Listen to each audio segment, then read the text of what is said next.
Jake Paul after victory over Silva. Dana White can suck this D. Jake Paul has hit back at UFC boss Dana White after the latter claimed that the YouTuber-turned-boxer would not manage to beat Anderson Silva. Yet, the 25-year-old influencer extended his unbeaten run to 6 professional victories in a row after beating the Brazilian UFC legend by a unanimous decision on Saturday night.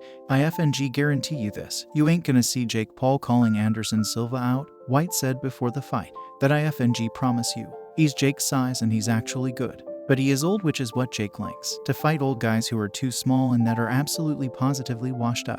Paul's response. After scoring 77 minutes 74, 78 minutes 73 and 78 minutes 73 to clinch the victory against Silva, Paul hit back at White with some mocking remarks. Dana, you said I wouldn't do this, and I did it, with flying colors, Paul said. He's in hiding. He's trying to do everything he can to stop my run, to sabotage my fights. He hates me. He hates what I'm doing. He hates that I'm exposing his business. And now we're gonna band together and create a United Fighters Association to help UFC fighters, all MMA fighters and boxers to get more fighter pay, long-term healthcare. That's a big undertaking that I've been wanting to do for the whole entire time of my career since I met Nakasa. I said it to him on the first day. I want to make a fighters union. So, Dana White can suck this D. It has to be noted that Paul has demanded that White improves the conditions for UFC fighters. After his victory over Silva, the two men are expected to establish an association for fighters to campaign for better pay and healthcare. Anderson Silva reveals what Canelo said to him ahead of Jake Paul fight.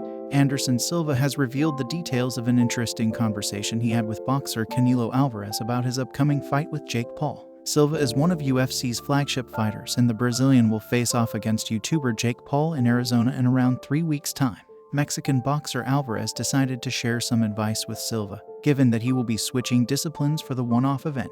Silva revealed how the call went on the Full Send podcast. A sport of respect. I received a phone call from Canelo to say continue. I know you respect the boxing, and that's what I needed to do, prove my respect for boxing, said Silva. Boxing is very interesting because without disrespecting other sports, in boxing a lot of people died to make the sport huge. A lot of people lost everything to make this sport huge, and I can't come inside the sport and not do my best. I need to show respect for the sport of boxing. It's not about knocking out Jake Paul or knocking out another opponent. It's just go inside and prove your respect for boxing. Silva and Canelo are old acquaintances. In fact, they first met when he was preparing for his fight with Chavez Jr. in Mexico last year. The Brazilian admitted to being surprised to have met the Mexican and that it was a great experience for him. He told me to keep doing my best, to keep working because I was doing something very special. He didn't give me advice, but he gave me a glove and I said, wow, I have Canelo's glove. It was amazing, said Silva. The fight between Jake Paul and Anderson Silva will be on Saturday, October 29th, in Arizona, at the Gila River Arena in Glendale.